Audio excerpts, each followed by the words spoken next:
This time on Graveyard Carz. We were all hard at work on the 1970 Plymouth Superbird. Derek hooks up the headlights, Larry installs the headliner, and we bolt up the engine, transmission, and drivetrain. The bodymen finish up mud work, paint, and assembly on the 1970 Charger RT collision repair. Mark bolts on the manifolds and paints the 383 engine for Cook's 1970 Barracuda convertible. And with Mark as my accomplice, I commit grand larceny. On this episode of Graveyard Carz. Got that car coming to get you, Barbara. The unburied dead are coming back to life.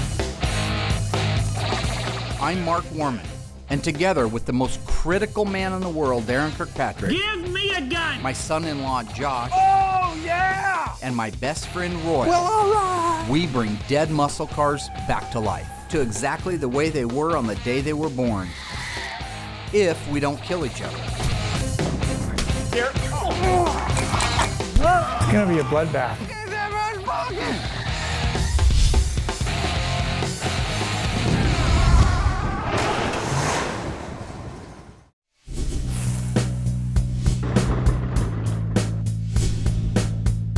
Right now, we got a ton of things going on at Graveyard Carz. We're moving a lot of stuff into the new building, things that we won't need here. That's engines, transmissions, rear ends, parts, miscellaneous things like that. We still have our 1970 Dodge Charger RT that has to be buttoned up and on a truck in the next week or so to get back to the guy in Oklahoma because he's chomping at the bit to get that car back.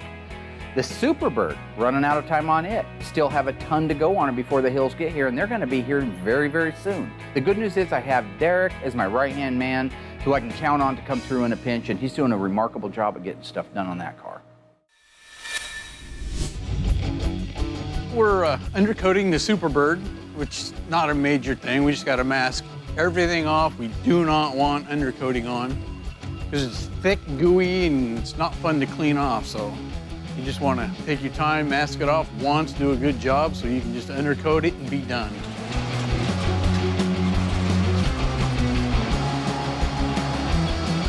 Almost all the cars at Graveyard Carz now get undercoated when they're done. Once the body and the paint's done on them, that's a good time to seal the bottom of them up. We've been using the International Automotive's Value Guard. Works really well. You can shoot it on with a shoots gun. But the main thing is it penetrates and bites the metal better than the other products that I've used. The main purpose behind undercoating is to protect the bottom of it, so I like that product because it actually does stick on the car and it does protect it from the elements as good or better than anything on the market.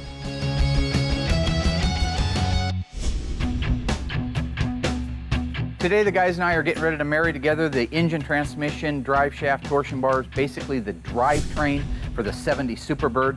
First, we have to get it moved outside and washed. The wet sand and the buff is done on it, but it's just filthy from the wet sand and buff. So we want to take the Aladdin, give it a nice wash, get it dried off, move it inside. We're ready to make history. It's what we do.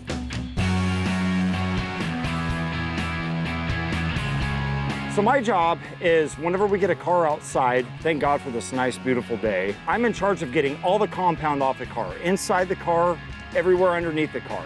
This car is gonna go back inside with zero compound. You know, and this pressure washer that we have it's amazing, and I can get the job done in like 5 minutes. Get some wet.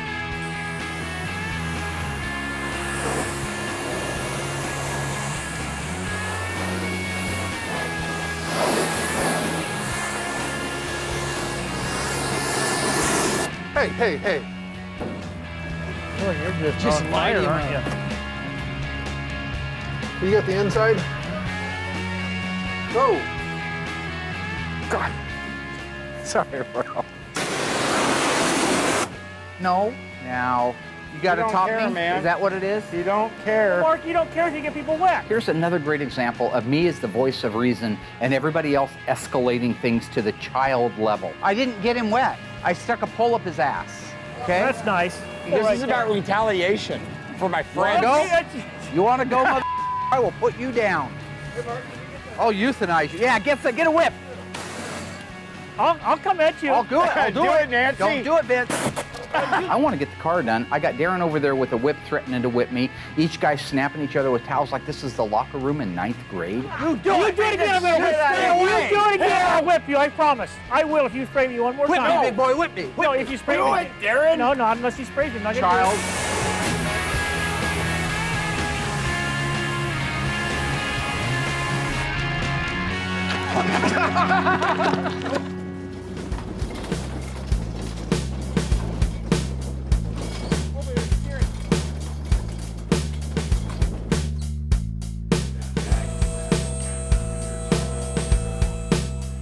Here's your right hand. Rubber hammer? Royal, that ain't starting. Here's the thing with Royal. I've known him since I was 13 years old. He knows I have a tool. But by asking it, the mere asking of it makes you go get it. You've been doing a lot of that lately.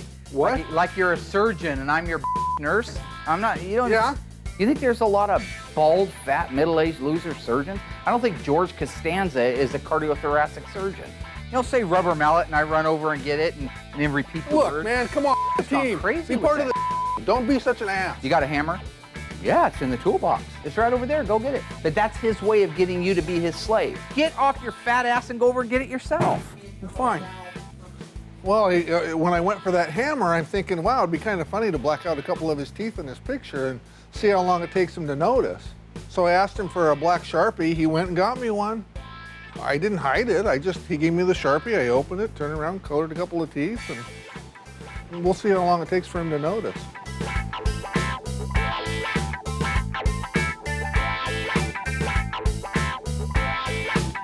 I thought I was a Mopar guy. Thought you were too. I don't know, buddy. Right now, we're still in the beginning stages of putting the engine and transmission in the Superbird, but we do have a lot of things out of the way. The upper control arms are in place. The motor and the transmission are now on a rolling dolly, moved underneath the car. It's all in position. We're ready to set it down and join the two together. So I think from here, it's really, it's 1, 2, 3. It's what we do all the time. It should go really smooth. That's a B-body leaf spring. This is a leaf spring out of a truck. Don't touch my picture. You owe me $9.95. Hold up. Whoa, stop. Derek got the undercoating applied to Mike Hill's 1970 Superbird. Despite the guys screwing around, we got the Superbird cleaned up and on the bin pack. The engine and transmission along with the suspension are put together and on a rolling dolly ready to go into the Superbird.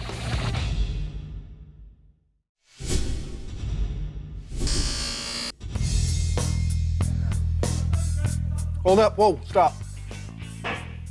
Guide that shock in over there, Darren. We're getting ready to lower the car down onto the motor. Mark's got the shocks on them. Everything's built out. They're always a tight fit, but with the shocks on there, it's just something else we got to watch as it's going together. We don't want to have to paint anything else now. What's that? Look up above. Huh? Look up above. Okay. I got a problem with this manifold and the steering gear. Okay. I mean, it's like the steering gear sticking over into the rail like a ½ inch. It's almost like the motor's got to roll to get it to fit up in there. We're just trying to figure out the best way to get it in there. I think so. Okay. So you want to yard it forward? Yep. How's that?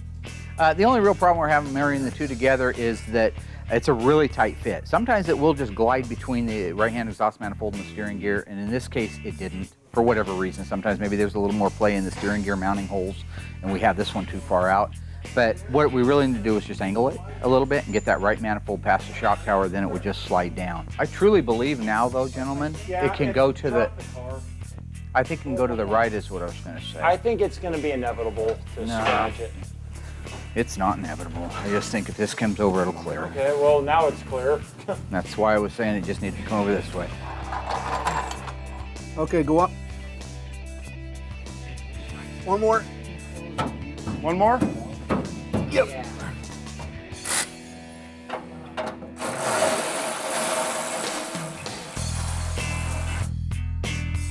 Where green light go, sir. Where green light go. Going right here. As far back as you can go. Okay, that's good. Despite the problems we had orchestrating the installation of the engine and transmission, I'm optimistic that the rear axle will go much smoother. I mean, we have done it a few times. This should be a piece of cake. Stop there. Look at that. You got yours, Joshy? Just about. Hang on there. Oh, right there. You lost the gasket there, buddy. Crazy. Dude. Come on, Picasso.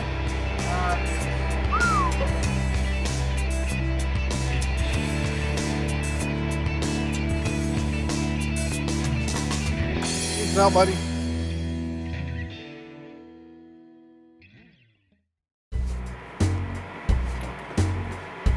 Well, are we going home now? Huh? We're going home now? Yep.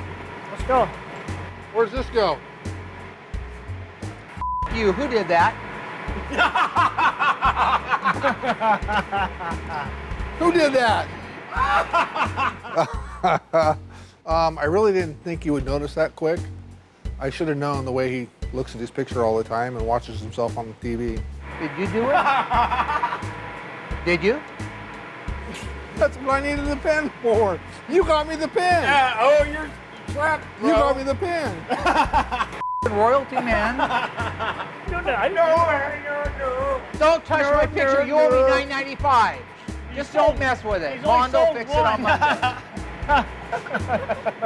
When you walk over to somebody else's property, such as my toolbox, and you open it up and you desecrate a very famous, a very popular photograph of me, I think that you suggest to your peers your own mentality. That's awesome. You look like Mr. Ed. You know, for the guy, the owner of the toolbox, to open up the door and see his own face, like, it's sick. I'm glad Royal did it. It hopefully even put Mark in check.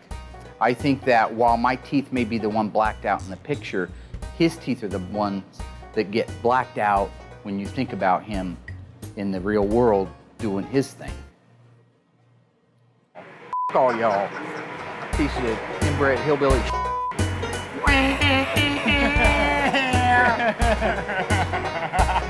I like it. Toothless and ruthless.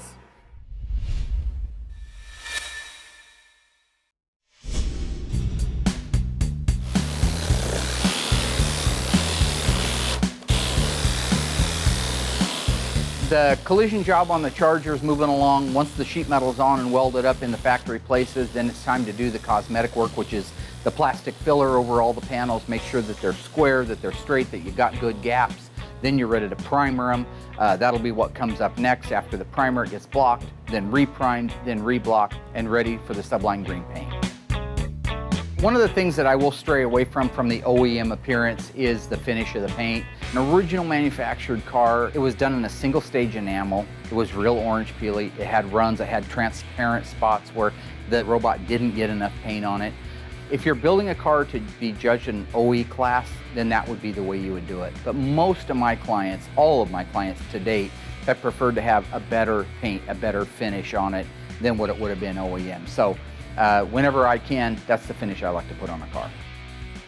You know, I'm pretty fortunate right now.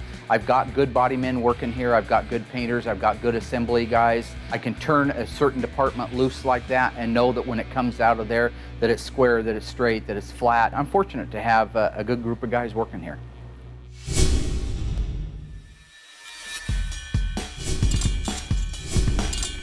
True or false? Chrysler's bulletproof automatic transmission is called the Torque Box. Stay tuned after the break for the answer. So, did Chrysler call their automatic transmission the Torque Box? The answer is false. The real name for the automatic transmission, both in the 904 and the 727, is Torque Flight. A torque box refers to an area in the substructure of a unibody car that ties the unibody together with the floor of the car. Visit graveyardcars.com to learn more. Even though Chrome Dome thought it'd be funny to destroy my own personal property, we still managed to get the engine, transmission, and drivetrain installed in the Hill 70 Superbird. Now I can finish installing the manifold on the Cook's 383 engine so we can get it painted.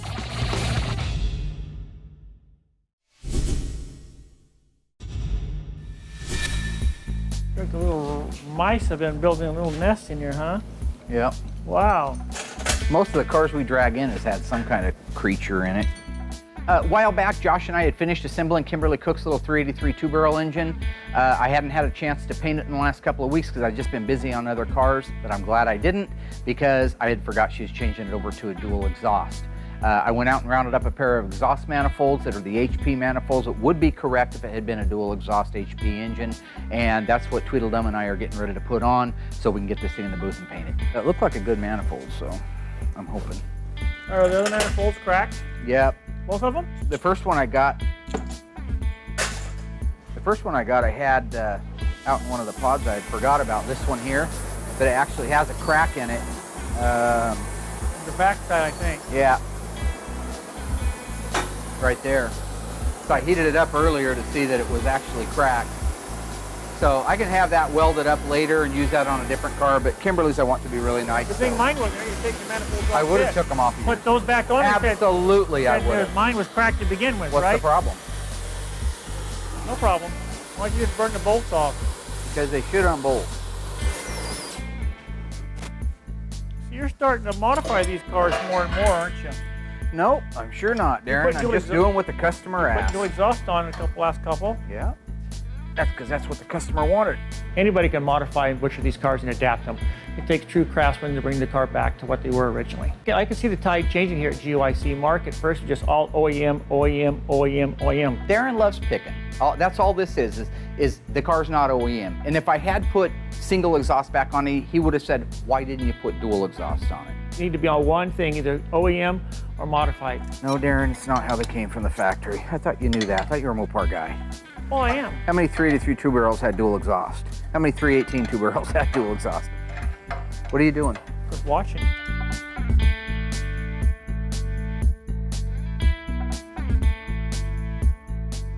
Sandblast that. Please. Do it or I'll kick your spleen in. We don't have any. We're gonna media blast it. I don't give a what you do. Hey, Mark, you think I could paint that I engine? want that thing in 2 minutes. Do you think I could paint the engine?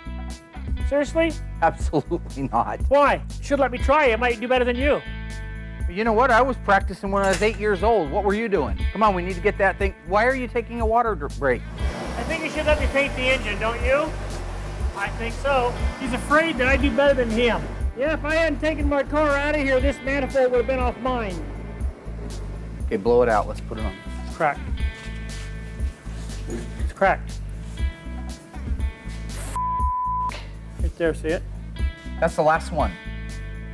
Except for the one on We've my used car. every single one. Do you have one on your car? Yeah, we're not taking it off. I'll hook up the exhaust and everything. Dang it, it's just same old. Why in the are these? I went through 100 of them Look and at never this. had That must one be crack. that's the same spot. Look at that.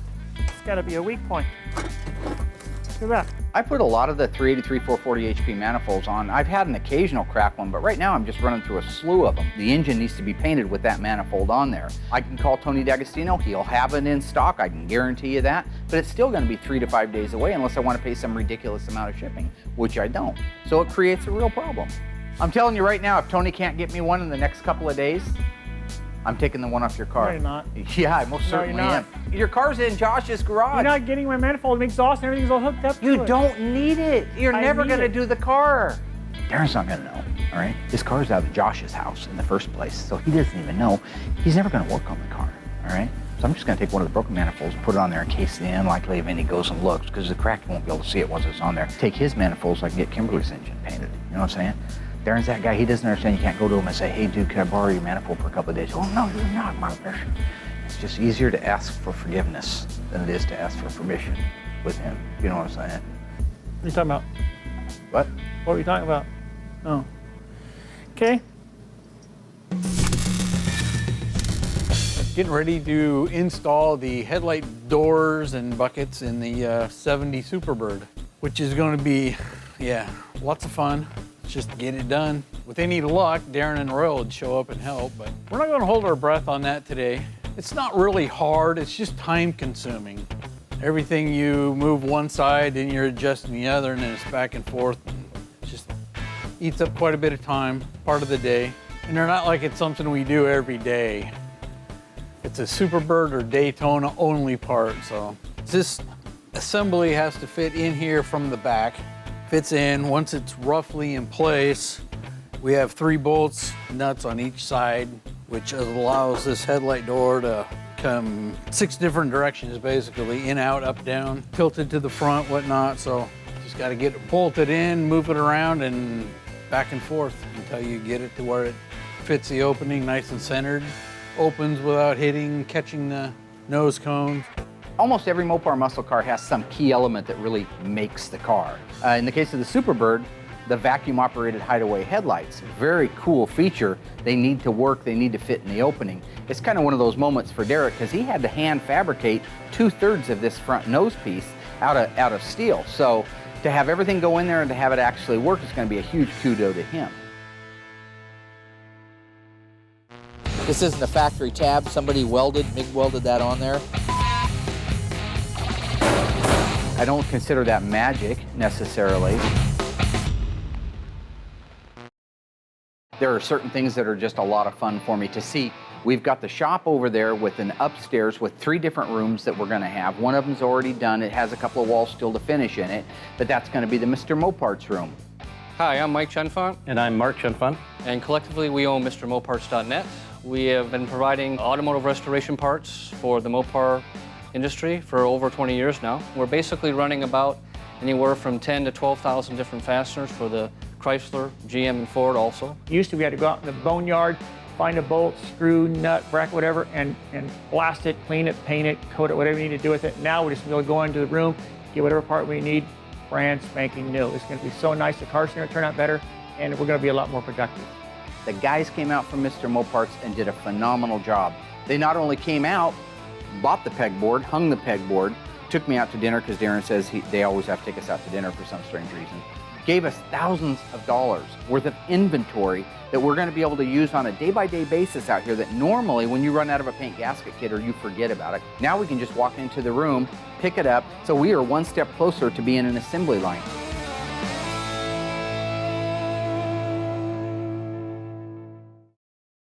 Mr. Mike Hill's 1970 Plymouth Superbird is coming along beautifully. With the undercoating applied, the complete drivetrain and suspension installed, and Derek finishing the headlights, it's finally starting to look like a Superbird. The technicians have finished up all of the bodywork on the 1970 Charger RT collision repair. Darren discovered yet another cracked manifold on the Cook's Barracuda. I may or may not have actually told Josh where he could find one that doesn't have a crack in it.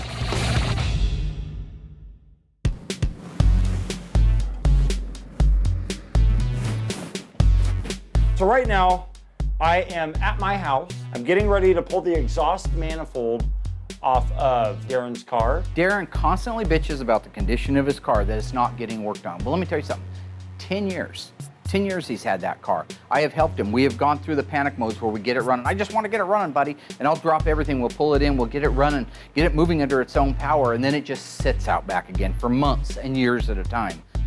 Hey buddy, Mark gave me the okay. Kind of sounds a little sketchy, but whatever. I'm just gonna yank it off, take it down to the shop. Apparently we need it for something because every single one that we have has a crack in it. And the only one good that we can find within like a 2,000-mile radius is Darren's.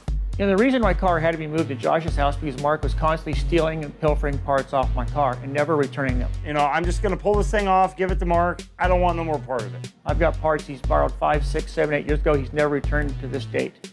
You know, I don't want to be caught in the middle of some kind of crossfire, because if that's the case, I'm gonna roll this thing out in the middle of the intersection.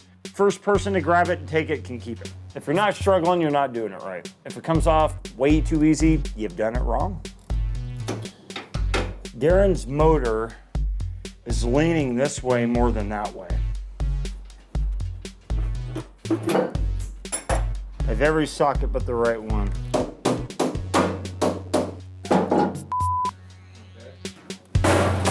Oh, that hurt, dude. Oh, shouldn't be me here doing this. I would be so pissed off if this one has a crack. Darren's original exhaust manifold. Looks great.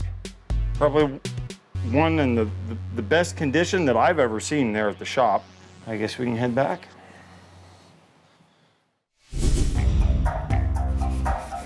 Nice. Nice. Oh, you don't want to be the guy to put it on? Nah, he was cool with it. Was he cool with it, bro? Would I tell you he wasn't cool with it?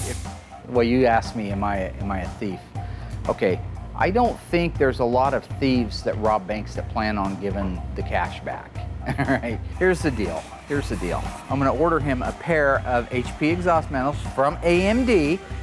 And by the time he figures it out, because it takes him years to get out there and check it, he can't be mad because I already got him a brand new pair.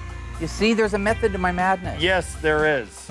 I borrowed the manifolds so that I could finish a very important customer's car. This is about the customer. We should be coming together as a group for the good of the company, you know? You just gotta trust me. I got everything handled. There's nothing to worry about. Okay, when you go to put that on, you usually gotta give it, like these get a little bit banged up. Okay. Because they're just tin. Right. So try to get that to, if you need to force it on there, you can do that. There you go. Didn't it just go on? Yep. Okay. I think that wire drops down there, feeds there, and then right into it. That's what I think. And the front one's a 4-split. See? Just like that. These are the special long nuts, the sleeve nuts they call them. See, there's threads in there because these manifolds have a hole in them. Here you see the manifold's exposed, you just put a nut on it. But back here, if you went to try to put a nut on it, how are you ever going to get a socket on it? You're not. So you have to put this in there. That's a factory Mopar deal there. Now the original ones, at least on the ones that come off most of these, did not have these threaded holes in them. So Yeah, I noticed on Darren's they were just regular. nothing there. Yeah. Now just remember, you want to do this. You want to straighten these back out once you get the manifold on, or you'll have a hell of a time putting your plug wires on, right? And then let me show you something. See these plugs? They were in at the factory and they just taped off the electrode on the end. So anybody that gives you crap about why is he doing all that, why is he putting on all this stuff, the manifold, it's all factory. I can run those down and then we, miraculously, will be ready to roll it in the booth and paint it. Chrysler Corporate Blue. Let's roll it in there, monkey.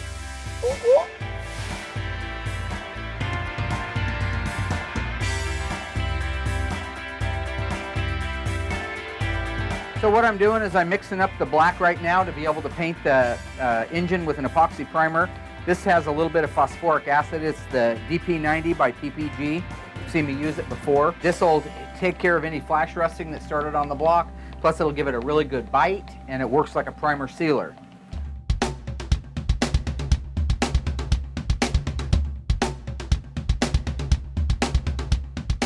I've been painting cars for 25, 30 years. That means everything. That means not only blocking the cars and getting them ready and making sure that they're massaged to perfection, but actually laying that paint out, laying the base coat, laying the clear, laying the single stage out.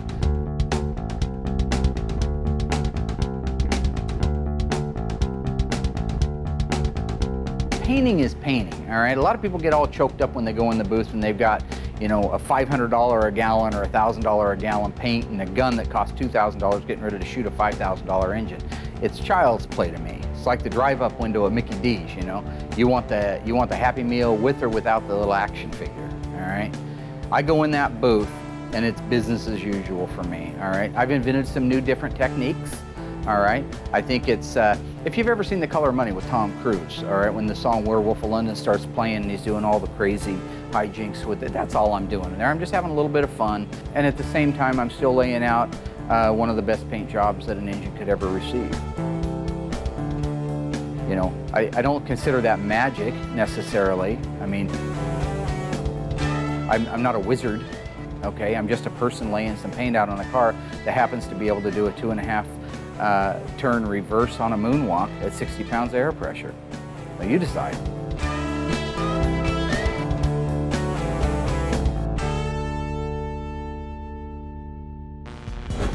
The world famous Mopar pistol grip shifter was first introduced in 1969, 1970, or 1971?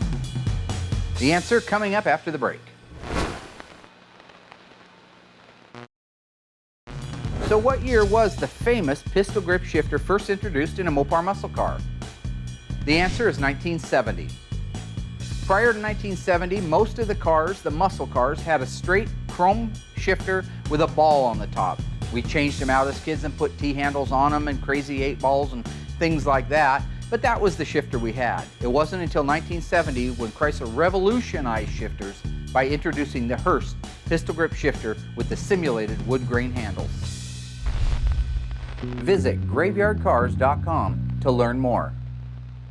With the drivetrain and headlights installed, our Superbird is looking gorgeous. Long Turd somehow found a manifold around here that didn't have a crack on it. I got the manifolds installed and the engine painted for the 383. Now I got to sign off on the Charger so it can get jam work.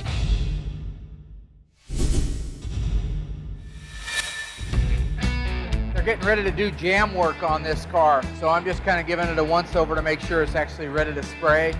That's where they do the insides of the door jams, inside of this jam, inside of here. Looks good, looks a lot better. Whoever had this car before just butchered the crap out of it. I'm working on the Dana right now. I just had to call the guy and tell him that it's not an original B-body Dana, it's actually out of a truck. The Dana 60 came in a lot of trucks and they were very cheap. You could buy a Dana 60 out of a Ford F-250 for $100, where one of these for a real B-body was $2 grand, $3 grand for the rear end. So here's the rear end that came out of the car. The car is an original 410 Dana car, but this isn't an original 410 Dana. In the case of the Dana rear end under the Charger, I don't know if when the owner bought the car if he knew that it was just a truck rear end. The Dana 60 came underneath a lot of trucks. The difference is between a car Dana, and a truck Dana is that the car Dana has provisions for an automobile, such as self-adjusting rear brakes, the pinion snubber, the leaf springs are different. As soon as they got the rear end out where I could look at it, I realized that that's what it was, a truck rear end, which is still a good rear end, but you just have to make some modifications. This isn't a factory tab. Somebody MIG welded that on there. Same thing for that tab right there, because trucks didn't use that. They wouldn't have had a purpose for that. One of the leaf springs was bent, so it had the truck-style leaf springs and some modified brackets to hold it in place. See, this has 4 bands that just go together, 1, 2, 3, and 4. I happen to have a nice set of the correct stacked leaf springs that would go underneath that car. That is a B-body, that's a Mopar Performance, but that's a B-body leaf spring. This is a leaf spring out of a truck. So I just donated them to the cause. I had a little bit of money in the estimate anyway to re-arc that leaf spring that was under the car. So I could go a little bit above and beyond and give him actually a pair of matching leaf springs that are right for the car. And then here's this brakes the poor guy was driving around on, and the rear brakes were completely worn out and falling apart. The meat was like an overcooked turkey was falling off of the actual backing plate of the drums. So I also donated a complete rear brake job. He just bought the car from another place that said they did restorations, but I would never send something like that out. So I'm donating the entire rear brake overhaul so that I know that this car is safe, just to make sure that it's a safe car and that we do more than we get paid for. Just one of many things I do in the course of a day.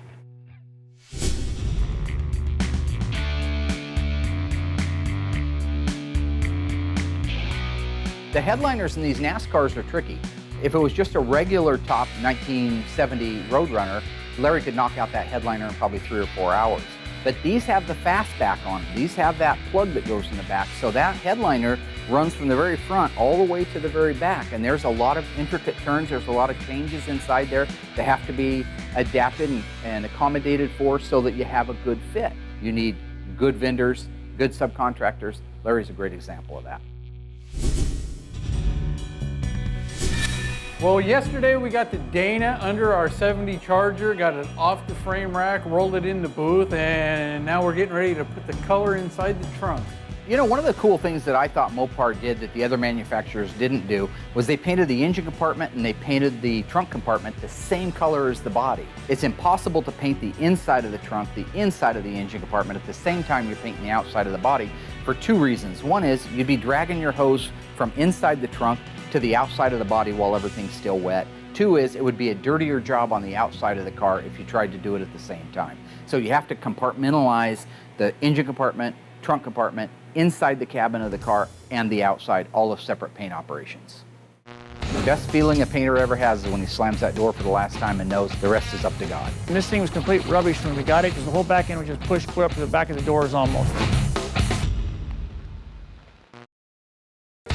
It's been a really busy week. We got the 70 Superbird drivetrain, headlights, headliner, all installed. The Cook's 383 for their Barracuda convertible got painted beautiful corporate blue, and at long last, the 70 Charger collision job is near completion.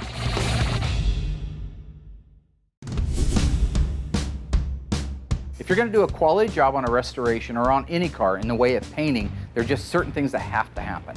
The most important is that the products that you're using are good quality products. They're not substandard products or something you got at the local auto parts store. Once that body work is done, once that filler's on there and the car's massaged out, it gets the primer. It gets 2 or 3 coats of the high build primer, then it gets block sanded. That takes out imperfections, waves, movements in the body style lines that will show up with paint on them.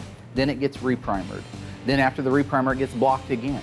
Those are all the steps that are necessary before you apply paint. Once that's ready, you mask the car, you make sure that everything that's supposed to have paint on it gets paint on it. Once that's ready, you mix up your sealer, you apply 1 to 2 coats of really nice sealer, then you're ready for your base coat, clear coat, walk away.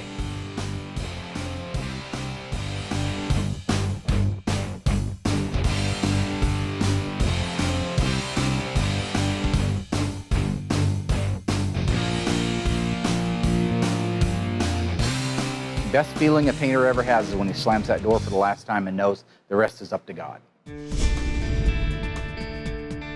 Wow, that looks different. It's a lot better in the sunlight, man. Looks good outside. It detailed it up does. nice, didn't it? Yep. That's the actually deal a with it. nice color out here. Car turned out beautiful. I love that color in the sun. It really shines. What an improvement.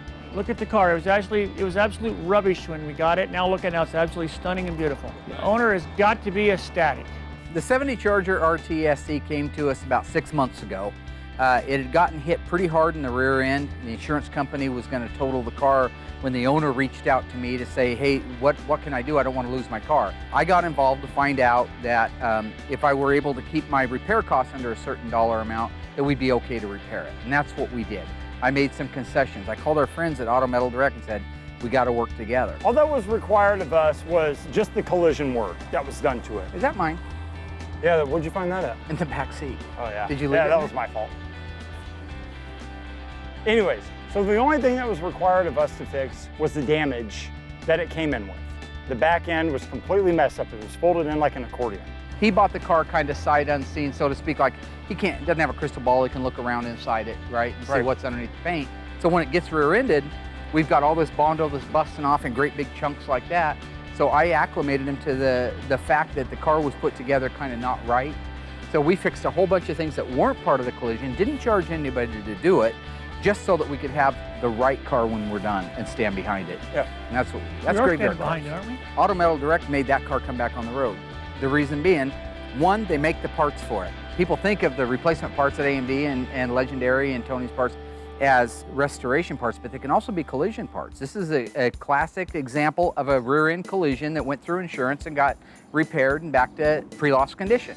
Of course, the frame was a little bit out of alignment. The guys fixed that. Eclipse makes the measuring system. We use that in this particular case to set the height and the length of the rails. We treated this job just like a regular collision job. Body men out there, they know what it's like. We treated this job the exact same way. We measured the unibody to make sure that it was square to its original specifications before we started welding up metal. Then we went through with our brand new AIM spot welder, beautiful piece of equipment, spot welded every single spot on the car where it's supposed to be spot welded, and we MIG welded where we couldn't reach. That was the way it went. Everything is looking great on the car and it's ready to go. Where's the shifter boot, or what's the deal? Didn't restore the car, Darren. Didn't restore the car. The Charger, as I've said before, was a collision job, no different than if you brought in a 1995 Honda Civic that was hit in the ass. I'm not going to be responsible to detail under the hood of that car or to fix things on the car that are not associated with the lot. So it's usual, you never quite finish them even when they go. No, I No, didn't Darren, get that's how paid the to car do a came out. restoration. It's a collision job. I understand that. So what do you want me to do on every Couldn't collision put a job? boot back Restore? on it? Why don't I just go to the dealership and buy people new cars when they get wrecked? There's a lot of things on the car that aren't right, but we only did the collision work on the back part of the vehicle. There's a lot of stuff from the back of the doors forward that we didn't touch. It's wrong, but that's something the owner can go ahead and take care of himself at his leisure. What's the deal with the tips? He wanted the 71 to 74 tips on it. That's what he had on it before, so he wanted us to put them back on, so we did. Comet accurate Are those the exhaust same got us tips hooked or up with used all ones that. or new ones? Or No, what are they're those? the same tips that he had on. As soon as they get in the new machine gun tips, I'm gonna ship them to the guy. He's a mechanic, so he'll put those on himself. Same thing with the mirrors. He's having his body shop there at the dealership he works at. They're gonna do the mirrors on it. That's why they're not on there right now. We detailed out the SE emblems, which I think looks pretty good. Is this missing some trim here? He wanted those taken off. He wanted the belt moldings taken off. And what's weird is all Chargers had belt moldings. So we had to actually modify this piece. The piece he gave us was for like a Roadrunner. It did not fit. It left too big of a gap. So that's the only way he could have it without belt moldings. He wanted it that way. All the body guys did a really good job putting it back together. Came out nice, all the lines fit real well. Overall, I believe the owner is gonna love it. I think the body man did a great job on the car. Again, this thing was complete rubbish when we got it. You remember how hard it was hit? Because the whole back end was just pushed clear up to the back of the doors almost. The frame rails, wheelhouses, floors, quarters, all that stuff was replaced. It took a hard hit. I'm proud of the body work they did on this car. These cars are hard to get flat. They're brand new quarter panels, but they're not perfectly flat when we get them from Auto Metal Direct, so we have to make them flat. The guys did a good job. There's good body fit, good flat panels, good alignment, nice paint work. It's cut and buffed back to original show type setup because it had been a cut and buff car before. So really right now what you see is what he had before, but a lot better. And I only say that because the car had been touched by other people before who weren't as passionate about it. The rear floor had been sectioned together. We had a pile of scrap metal that was like 3 feet deep of showing all the sections of putting this car back together before we got our hands on it. The car had a left center punch that separated the floor from the outer rocker. It was that hard of a hit. Nobody replaced the window regulator. We had to I donated a used window regulator to the left quarter. None of that was part of the loss. But you assume some of that when you start doing collision work. In this particular case, this is a great guy. He was really patient with us. All he wanted was his car done right and back, and that's what we did. And the fact is, that's where it's at right now. And I'm proud of the guys. I think we did a great job here. The ghouls really didn't have a whole lot to do with it. It was mostly our body and paint guys and my, signing off on all the expertise. Look at it. It was such a disaster when we got it. Look at it now. What an improvement. This is the kind of a car that when it's wrecked, needs restored, somebody can actually see the before and the after pictures and really appreciate what's been done to the car.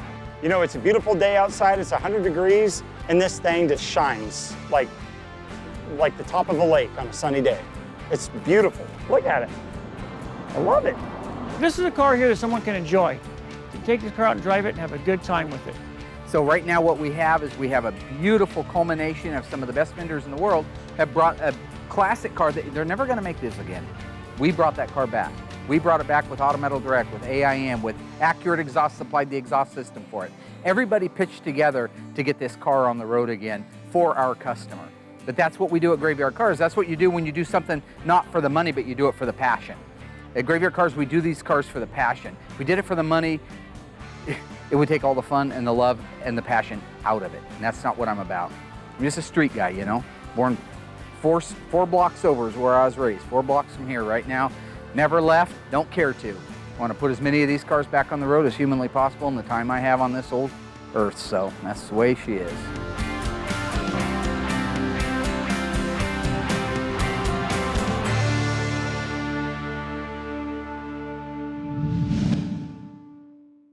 Next time on Graveyard Carz, the Hills will be here soon to pick up their 1970 Plymouth Superbird. Mark, how much time for the car's got to go down the road? 2.5 weeks.